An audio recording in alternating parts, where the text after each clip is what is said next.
السلام علیکم ورحمۃ اللہ وبرکاتہ۔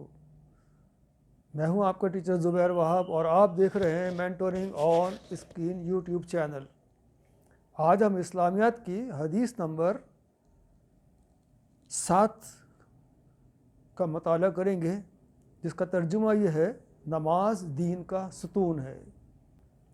اس حدیث میں نماز کی فضیلت و اہمیت بیان کی گئی ہے اور نماز کو دین کا ستون کہا گیا ہے، اور قرآن کریم میں الصلاۃ کا لفظ ہے، یعنی اور نماز پڑھنے کا استعمال ہوا ہے حدیث شریف میں۔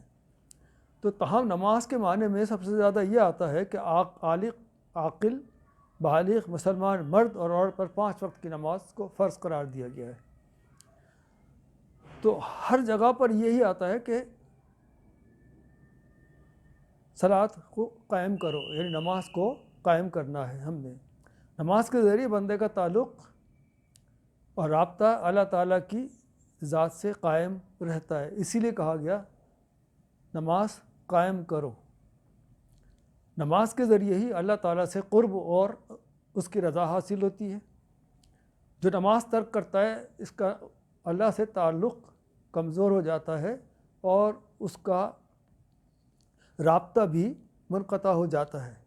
تو قرآن کریم نے کئی جگہ حکم دیا گیا ہے، مثلا نماز قائم کرو، زکوٰۃ ادا کرو۔ حضور اقدس صلی اللہ علیہ وآلہ وسلم نے فرمایا، اسلام کی بنیاد 5 باتوں پر ہے: توحید، رسالت کی گواہی، نماز قائم کرنا، زکوٰۃ ادا کرنا، روزے رکھنا، بیت اللہ کا حج کرنا۔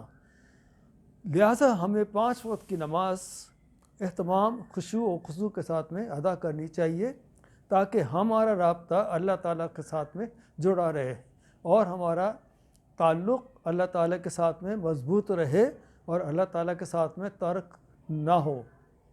امید ہے یہ حدیث سمجھ میں آئی ہوگی۔ آج کے ولاگ کے لیے اتنا ہی۔ السلام علیکم ورحمۃ اللہ وبرکاتہ۔